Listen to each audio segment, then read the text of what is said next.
Frères et sœurs, aujourd'hui vous allez entendre une histoire réelle, troublante, bouleversante.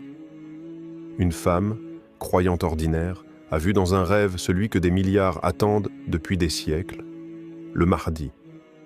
Ce rêve n'est pas un simple récit, c'est un choc spirituel, un avertissement, une lumière dans l'obscurité grandissante de notre époque. Avant de plonger dans cette histoire, abonnez-vous à la foi islamique et activez la cloche pour recevoir nos contenus puissants sur les signes de la fin des temps, les révélations spirituelles et les prophéties oubliées. Bismillah ar-Rahman ar-Rahim. Ya Allah, toi qui détiens les clés de l'invisible, éclaire nos cœurs, fortifie notre foi et fais de nous des témoins lucides des signes que tu envoies à travers tes serviteurs. Partie 1. Une nuit comme les autres, ou presque. La maison est silencieuse. Les enfants dorment, le téléphone est éteint, la ville aussi semble figée dans une paix inhabituelle. Il est 3 heures du matin. Leïla, 43 ans, est assise sur son tapis de prière. Les larmes glissent doucement sur ses joues. Elle vient de terminer le dernier raka'a de sa prière nocturne. Son cœur est lourd, mais tourné vers le ciel. Elle ne demande pas la richesse, ni la gloire, ni même la santé. Elle demande quelque chose que les yeux ne peuvent voir. Elle dit à Allah, dans un souffle, « Fais-moi sentir que tu m'entends. Envoie-moi un signe, même discret. J'ai besoin de toi. » C'est une prière que des milliers de musulmans récitent chaque nuit. Mais cette nuit-là, pour elle, quelque chose va basculer. Épuisée mais apaisée, Leïla s'endort sur son oreiller, encore humide. À peine ses paupières fermées, elle se retrouve ailleurs. Ce n'est pas un rêve comme les autres. Il n'a pas la légèreté des songes habituels. Tout est plus réel, plus pesant, comme si son âme avait été tirée vers un autre plan d'existence. Autour d'elle, un désert, immense, sans repère. Le sol est sec, fissuré. Le vent souffle légèrement, mais il ne fait ni chaud ni froid. Le ciel, lui, semble en feu. Une lumière rougeoyante, teintée d'or, éclaire l'horizon. Pas de soleil, pas de lune, un monde suspendu. Elle n'est pas seule. Des silhouettes sans visage courent autour d'elle, mais sans but, sans direction. Elles bougent dans tous les sens, agitées, désespérées. Certaines crient, mais aucun son ne sort de leur bouche. Leïla tente de parler, de demander « Où suis-je ? Que se passe-t-il » Mais elle aussi est muette, et puis il apparaît, calmement, sans bruit, comme si le sol lui obéissait. Un homme en blanc au regard pénétrant, pas un regard dur, ni tendre, un regard qui voit vraiment. Elle n'a jamais vu cet homme auparavant, mais au fond d'elle, elle le reconnaît. Il n'est pas une figure de mémoire, mais une certitude. Il s'approche, paisible mais intense. Chaque pas qu'il fait vers elle semble faire taire les ombres. Le monde entier semble retenir son souffle. Leïla tremble, pas de peur, mais de ce mélange étrange entre crainte révérentielle et présence divine. Elle veut fuir et rester en même temps. C'est son cœur qui parle le premier. Il bat fort, comme s'il voulait sortir de sa poitrine pour s'incliner devant lui. Alors, il ouvre la bouche, et d'une voix calme mais retentissante, il prononce une phrase « N'aie pas peur, le temps est venu ». C'est tout. Et pourtant, ces quelques mots brisent quelque chose en elle. Elle ne comprend pas, mais elle sent que tout a changé. L'air, le sol, sa propre respiration. Le passé s'efface, le futur devient une brume menaçante, et seul l'instant présent existe. Son esprit veut des explications, mais son âme sait déjà que ce qu'elle vit n'est pas un rêve, mais un appel à voir au-delà des apparences, à se préparer à quelque chose de plus grand que soi. Et tandis que l'homme la fixe toujours, immobile, Leïla comprend qu'elle vient d'être choisie pour voir ce que d'autres ne verront jamais, même les yeux ouverts. Partie 2. Je suis celui qu'ils attendent. Le silence. Pas celui qu'on connaît dans notre monde, fait de calme relatif et de bruits étouffés. Non. Ce silence-là est absolu, comme si l'univers s'était arrêté pour ne pas déranger ce moment. Leïla reste figée, incapable de détacher ses yeux de cet homme en blanc. Le sable autour d'elle ne bouge plus, même le vent s'est figé. L'étrangeté du rêve s'est muée en solennité. Il la regarde, longuement. Ce regard n'est pas humain. Il est ancien, comme s'il portait les secrets de milliers d'années. Il ne juge pas, il ne questionne pas. Il sait. Puis, il fait un pas vers elle, pose sa main sur sa poitrine, sans qu'elle ne le voie bouger, et elle ressent comme une explosion de lumière à l'intérieur de son cœur.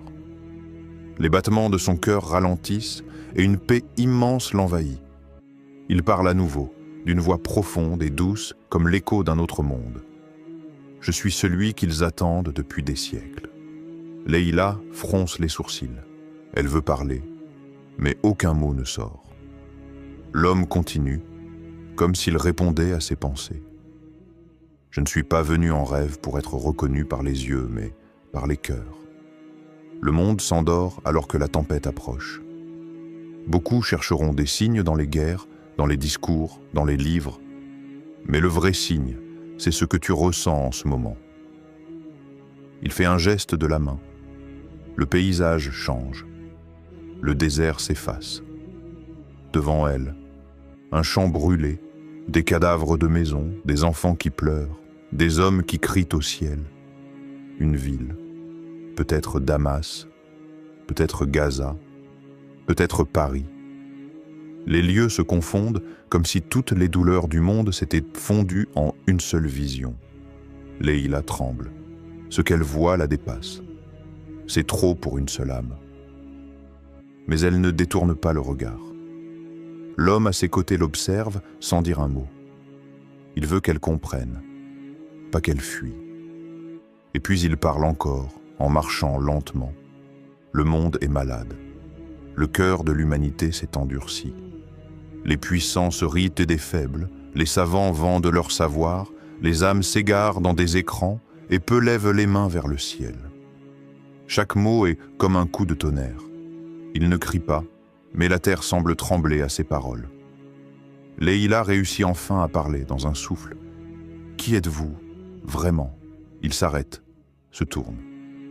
Et dans ce regard toujours aussi insondable, une lueur nouvelle apparaît, celle d'une douleur immense contenue dans une force tranquille. Je suis Al-Mahdi. Un frisson traverse le dos de Leïla. Elle connaît ce nom. Elle l'a lu, entendu, parfois même évoqué dans ses prières. Mais jamais elle n'avait imaginé que ce serait réel, que ce serait maintenant. L'homme, ou plutôt le Mahdi, s'approche d'elle. Il la regarde profondément, comme s'il voulait graver ses paroles dans son âme. « Je ne suis pas ici pour te donner des réponses. Je suis ici pour semer un feu dans ton cœur. Ce feu va te réveiller. Il va réveiller d'autres cœurs à travers toi. Mais attention, il s'interrompt. Leïla sent son cœur battre plus fort. Ce que tu vas voir ensuite, peu auront le courage de le porter.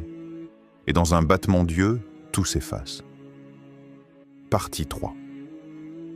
Le secret qu'elle ne devait pas entendre. Le noir. Pas un noir vide, mais un noir habité. Quelque chose vibre dans les ténèbres. Ce n'est plus un désert, ni une ville en ruine. C'est autre chose. Un espace sans forme, sans repère. Leïla ouvre les yeux mais ne voit rien. Et pourtant, elle sent qu'elle n'est pas seule. Elle entend un souffle, léger, régulier, presque comme une respiration. Elle avance, ou peut-être est-elle tirée vers l'avant. Elle ne sait pas. Son corps ne répond plus aux lois qu'elle connaît, ce n'est plus un rêve. C'est une immersion, une traversée. Puis elle entend des voix, faibles d'abord, comme des échos au loin. Elle récite des versets, des noms, des plaintes, des secrets. Les voix s'entrelacent, se superposent, s'élèvent et s'éteignent. C'est beau, terrifiant, sublime. Et soudain, un murmure s'approche de son oreille. « Tu ne devrais pas entendre ça. » Le frisson est immédiat. Ce n'est pas la voix du Mahdi. C'est autre chose. quelque chose de vieux, quelque chose qui veille. Elle recule d'un pas, ou croit reculer, mais elle est comme maintenue par une force invisible. Le murmure continue, mais maintenant que tu es là, il faut que tu saches. Une lumière très faible s'allume devant elle. Une forme assise, une silhouette floue. Un homme, un vieillard, une entité. Elle n'arrive pas à fixer ses contours. C'est comme si la réalité refusait de le dessiner entièrement. Il lui parle. D'une voix grave, brisée par l'âge ou par le fardeau, les hommes croient que le Mahdi est une légende, une délivrance, une fin. Mais ce qu'ils ignorent, c'est que son arrivée est aussi un avertissement. Leïla sent son souffle se bloquer. L'air est devenu lourd. Le Mahdi ne vient pas pour rassurer. Il vient pour réveiller. Et ceux qui dormiront encore à son appel seront emportés avec ce qui doit tomber. La lumière devient plus vive. La silhouette s'éclaircit un peu. On y distingue des yeux fermés. Un visage marqué par la douleur. Une aura que même l'ombre ne peut cacher. Il poursuit, plus lentement. Il y a des vérités que même les anges ne murmurent qu'entre eux. Et toi, Leïla, tu viens d'en entendre une. Leïla veut parler. Demander pourquoi elle, pourquoi maintenant. Mais un tremblement secoue l'espace autour d'elle. Des lignes d'énergie s'étirent dans les airs, comme des fissures dans le tissu du rêve. Quelque chose veut refermer cette porte. Mais la voix insiste une dernière fois. Quand tu te réveilleras, tu ne te souviendras pas de tout. Seuls quelques mots survivront. Mais ils suffiront à allumer un feu. Et ce feu brûlera ce qui est faux, même en toi. Et juste avant que tout ne s'effondre, une dernière phrase claque comme un éclair. Dis-leur, il a commencé à marcher. Tout disparaît. Leïla rouvre les yeux dans son lit, trempée de sueur. Sa poitrine se soulève violemment. Elle veut se lever, mais ses jambes tremblent. Elle regarde autour d'elle. Tout est en place. Sa chambre, la nuit, le silence, mais elle n'est plus la même. Partie 4. Le message qu'elle devait transmettre. Le matin s'est levé, mais pour Leïla, rien n'est clair. La lumière du soleil paraît fausse, trop brillante, comme si elle cherchait à masquer la profondeur de la nuit qu'elle vient de traverser. Assise sur le bord de son lit, elle serre entre ses doigts les draps humides, le cœur encore bouleversé. Le monde autour d'elle a repris sa danse. Les oiseaux chantent, les enfants dorment encore. Mais en elle, tout est suspendu. Un seul mot lui revient, en boucle. Dis-leur. Il a commencé à marcher. Mais à qui? Et comment? Elle ouvre son Coran, espérant trouver une réponse, une confirmation. Ses yeux tombent sur un verset qu'elle n'avait pas prévu, et dit « La vérité est venue, et le faux a disparu, car le faux est destiné à disparaître. » Sourate Al-Isra, 17-81. Ses mains tremblent. Ce n'est plus un rêve comme les autres. Ce n'était pas un simple message pour elle. C'était un mandat. Mais elle hésite.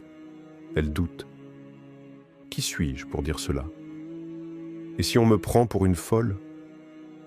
Et si je me trompe? Elle pense à sa famille, à ses proches, à ses amis de la mosquée. Comment leur dire? Comment expliquer un rêve qui n'est pas qu'un rêve? Comment faire comprendre que ce qu'elle a vu, ce qu'elle a ressenti, était plus réel que la réalité elle-même? Elle reste des heures enfermée. Elle pleure, elle prie. Et puis, dans le silence de l'après-midi, une chose étrange se produit. Son téléphone vibre, une notification YouTube, une conférence islamique, le titre, les signes avant-coureurs de la venue du Mahdi. Elle appuie sans réfléchir. L'orateur parle d'un réveil spirituel, d'âme choisie, de rêve porteur de vérité. Il dit « Parfois, Allah envoie un rêve à une personne simple, inconnue, pour toucher les cœurs que les livres ne touchent plus. » Leïla sent son cœur bondir. Elle comprend.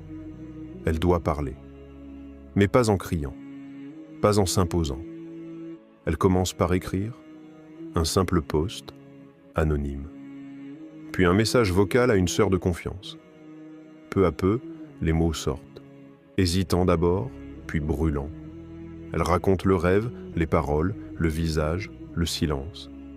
Elle dit ce qu'il a dit, et surtout, elle répète « Il a commencé à marcher ». Les réactions sont partagées. Certaines pleurent, d'autres doutent, quelques-unes se moquent. Mais une chose étrange se produit. Plus elle parle, plus d'autres osent parler à leur tour. Des femmes, des hommes, des jeunes disent « Moi aussi j'ai rêvé d'un homme en blanc ». D'autres confient qu'ils ont ressenti récemment un appel, une agitation intérieure, une urgence sans nom. Comme si une vague invisible commençait à soulever les cœurs. Leïla ne cherche pas à convaincre, elle transmet, c'est tout. Elle ne cherche pas à faire croire, elle témoigne. Et cela suffit. Un jour, un inconnu lui écrit. Il dit simplement « Ton rêve a réveillé le mien ». Et ce jour-là, elle comprend. Ce qu'elle a vu n'était peut-être pas seulement pour elle. C'était une clé, une étincelle. Et maintenant, le feu se répand. Partie 5. Une mission qui commence dans le silence. Leïla marche dans la rue, mais chaque pas qu'elle fait semble lourd, presque solennel. C'est comme si la terre elle-même la reconnaissait, comme si chaque gravier sous ses pieds était un témoin silencieux de la mission qu'elle porte désormais. Le bruit de la ville, les voix des passants, tout semble lointain, comme si un voile invisible l'entourait. Elle se sent toujours en équilibre entre deux mondes, celui de l'ordinaire et celui qu'elle a touché la nuit dernière, le mardi. Elle le répète dans son esprit à chaque instant. Ce n'est plus un concept abstrait, ce n'est pas juste un nom qu'on lit dans les livres. Ce nom a pris vie, il l'habite, elle le sent dans son cœur à chaque battement. Elle a vu son visage, elle a entendu sa voix, elle sait qu'il marche maintenant, que le temps a commencé à se tordre, que l'humanité est à l'aube de quelque chose d'immense. Et pourtant, tout autour d'elle reste inchangé. La vie continue de suivre son cours, indifférente, comme si rien ne s'était passé. Elle sourit faiblement en pensant à la réaction de ses enfants quand elle leur dira « Ils ont bien vu son regard distant ces derniers jours. Ils ont bien senti son trouble, mais ils ne peuvent pas comprendre. Comment pourrait-il ? À peine elle-même comprend-elle ce qui lui arrive. Elle retourne à la mosquée ce soir-là. L'air est frais, le ciel est dégagé, les étoiles scintillent. Elle entre sans bruit, comme une étrangère dans sa propre maison. C'est le moment de la prière du soir, mais ce soir, chaque mouvement semble plus sacré, chaque geste plus pesant. Elle s'assoit dans un coin, seule, loin des autres. La salle est calme, emplie des murmures des prières. Mais Leïla, elle, n'est pas dans cette prière. Elle est ailleurs, dans un espace entre l'au-delà et ce monde-ci. Elle ferme les yeux, prend une grande inspiration et répète dans son cœur « Ô Allah, guide-moi, car je ne sais pas quelle est que la vérité de ce rêve, ni ce que je dois en faire. » Les mots s'échappent, lourds de sens, mais elle sent que la réponse n'est pas immédiate. Allah, dans sa sagesse, ne lui envoie pas de réponse simple. Le message est clair. Elle doit apprendre à vivre avec ce fardeau, à le porter dans le silence. Au bout de quelques minutes, un vieil homme s'approche d'elle. Il n'est pas connu d'elle. Un visage calme, presque serein. Il ne lui parle pas tout de suite, mais il s'assoit à côté d'elle. Il attend comme s'il savait qu'elle avait quelque chose à lui dire. Il attend qu'elle brise le silence. Finalement, après un long moment, elle prend la parole, presque chuchotant « Je crois que le mardi est là, qu'il est venu, que la fin des temps commence. » Le vieil homme ne sourit pas, mais il ne semble pas surpris. Au contraire, il baisse doucement la tête, comme s'il attendait cette confession. Il lui dit simplement « Tu n'es pas la seule à l'avoir vu. » Ces paroles frappent Leïla avec une telle force qu'elle reste sans voix. Un frisson glacé parcourt son échine. Le vieil homme se lève, lui lance un dernier regard rempli de sagesse, et avant de partir, il ajoute « Le monde entier ignore ce qui se trame dans l'ombre. Mais ceux qui verront la lumière doivent en témoigner, même dans le silence. Elle reste là, seule à nouveau, les mots résonnant dans son esprit.